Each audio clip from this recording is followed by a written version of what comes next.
Welcome to my channel Naidu గారి ఇంటి భోజనం. టుడేస్ రెసిపీ మసాలా వడ పులుసు. దానికోసం ముందుగా ఒక గిన్నె పెట్టుకొని దాంట్లో నూనె వేసుకొని నూనె వేడవ్వాలి. వేడయ్యాక ఆవాలు వేసాను. ఆవాలు చిటపట్లాడాలి. చిటపట్లాడాక జీలకర్ర, వెల్లుల్లి రెబ్బలు, కరివేపాకు, పచ్చిమిరపకాయలు వేసుకొని వేగనిచ్చాను. అది వేగాక దాంట్లోకి ఒక చిటికెడు పసుపు, కాస్త ఇంగువ వేసుకున్నాను. పులుసులు ప్రతిదానికి ఇంగువ వేసుకుంటే మంచి అరోమా వస్తుంది, రుచిగా కూడా ఉంటుంది. ఒకసారి ఇది వేగనిస్తాను కలుపుకొని. ఇది కాస్త వేగాక దీంట్లోకి ముందుగా తరిగి పెట్టుకున్న ఉల్లిపాయ ముక్కలు వేసుకున్నాను. ఇది ఒక పెద్ద ఉల్లిపాయ చిన్న ముక్కలుగా కట్ చేసుకొని వేసుకున్నాను. గ్రేవీకి ఇదే అండి. దీనికోసం మీరు ఉల్లిపాయ ఎక్కువ కావాలనుకుంటే ఎక్కువ వేసుకోవచ్చు. నేను ఒక 5 వడలకి సరిపడా పులుసు చేస్తున్నాను కాబట్టి నేను ఒక పెద్ద ఉల్లిపాయ తీసుకున్నాను. నాకు అది సరిపోతుంది. దాంట్లోకి కాస్త ఉప్పు వేసుకొని ఒక్కసారి కలుపుకొని మూత పెట్టి కుక్ చేసుకుంటాను. ఉల్లిపాయ ట్రాన్స్పరెంట్గా అవ్వాలి. లైట్ గోల్డెన్ బ్రౌన్ వచ్చేంత వరకు వేపుకోవాలి. ఇదిగోండి, ఇలా వస్తే సరిపోతుంది. ఇలా వచ్చాక దీంట్లోకి నేను ఒక 2 టమాటోలు కట్ చేసుకున్నాను చిన్న ముక్కలుగా. ఇది వేసుకుంటాను. మీకు గ్రేవీ అంతా టొమాటోలు, ఉల్లిపాయల నుండే రావాలి కాబట్టి మీరు సరిపడా గ్రేవీ వీటి ద్వారా ఇది చేసుకోవటానికి మీరు ఎంతమందికి చేస్తున్నారో దాన్ని దృష్టిలో పెట్టుకొని వేసుకోండి. ఇది ఒకసారి కలుపుకొని మూత పెట్టి టొమాటోని కుక్ చేసుకుంటాను. మధ్య మధ్యలో తీసి కలుపుకుంటూ ఉండండి. ఒకసారి చెక్ చేద్దాం. ఒకసారి కలుపుకొని చూస్తాను. ఇంకా కొంచెం కుక్ అవ్వాలి. నేను మళ్ళీ మూత పెట్టి ఇంకొక 5 మినిట్స్ కుక్ చేసుకుంటాను. ఇలా ఈవెన్గా స్ప్రెడ్ చేసుకుంటే త్వరగా కుక్ అయిపోతుంది టొమాటో.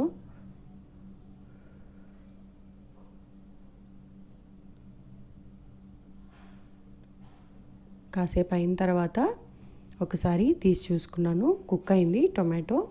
ఇలా మషీగా అయిపోతే సరిపోతుంది.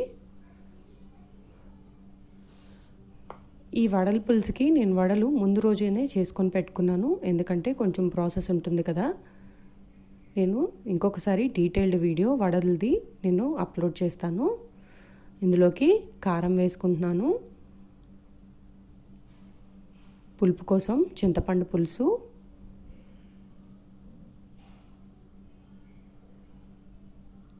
ఒక గరిట ఫుల్గా వేసుకున్నాను.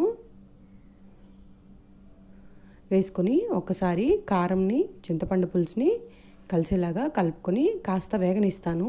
పచ్చివాసన పోవాలి కారము. కొంచెం వేగనిచ్చి వాటర్ పోసుకుంటాను. ముందుగానే పోసుకుంటే మీకు అదొక డిఫరెంట్ టేస్ట్ వస్తుంది కాబట్టి కాస్త కారం వేసిన తర్వాత ఒక్కసారి కలుపుకొని వేపుకోండి. వేపుకున్నాక నీళ్లు పోసుకునేది ఉంటే నీళ్ళు పోసుకోవచ్చు. నేను గ్రేవీకి సరిపడా వాటర్ పోసుకుని ఒక్కసారి మిక్స్ చేసుకున్నాను.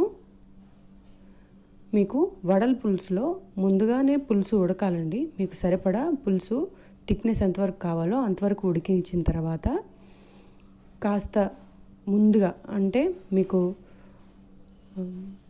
3/4 వరకు పులుసు ఎగిరిపోయిన తర్వాత మీరు వడలు వేసుకుంటే అది హాఫ్ వరకు అవ్వాలి. అప్పుడు మీకు పర్ఫెక్ట్గా వడలు కుక్ అవుతాయి.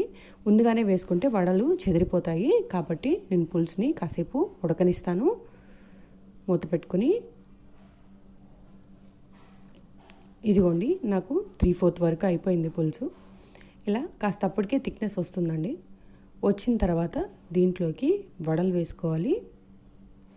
నేను ముందు రోజు సాయంత్రం స్నాక్ కింద వడలు వేశాను. అవి కాస్త మిగిలాయి. వాటితోని నేను ఈ పూట వడల పులుసు పెట్టుకుంటున్నాను. చాలా రుచిగా ఉంటుందండి వడల పులుసు.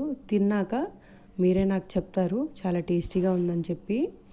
ఇదిగోండి, నా దగ్గర ఒక 5 వడలు ఉన్నాయి. మిగతా అన్నీ తినేశారు.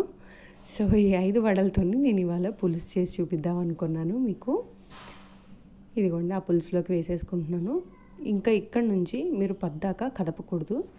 జాగ్రత్తగా మెల్లమెల్లగా వాటి ప్లేస్లోకి సెట్ చేసి పెట్టేసి వదిలేసేయండి మూత పెట్టేసి. ఇది డబల్ ద సైజ్ అవుతాయి. మీరు చూసారు కదా, చిన్న చిన్న వడలే వేశాను నేను, వాటికి డబల్ సైజ్ అవుతాయి ఇవి ఉడికి. మీకు అప్పుడు సరిపోతుంది. ఇదిగోండి, నేను ఒకసారి చూపిస్తాను చూడండి. నేను ఇందాక వేసిన వడ మీకు గుర్తుంది కదా, ఇప్పుడు చూసారా ఎంత పెద్దగా అయిందో. ఇదిగోండి, డబుల్ ద సైజ్ ఉడికిపోతుంది వడ. ఇలాగ అయిన తర్వాత మీకు కుక్ అయిపోయినట్టే. ఈ గ్రేవీ వరకు ఉంచుకొని ఆఫ్ చేసేసుకోవచ్చు మీరు. ఇంకా లాస్ట్లో నేను కొత్తిమీరతో గార్నిష్ చేసుకుంటున్నాను. అయిపోయింది. ఇంకా స్టవ్ ఆఫ్ చేసేసుకొని కదపొద్దండి, ఎక్కువసేపు కదపకూడదు దీన్ని. మీరు కర్రీ వేసుకునేటప్పుడైనా ఆ వడ దగ్గర కింద నుంచి ఉన్న పులుసు తీసుకొని వేసుకుంటమే. ఎక్కువ కదిపితే విరిగిపోతాయి. Please do subscribe, like and share my videos and enjoy the meal. చాలా బాగుంటుంది రైస్తోని. ఒకసారి ట్రై చేసి చూడండి. Thank you.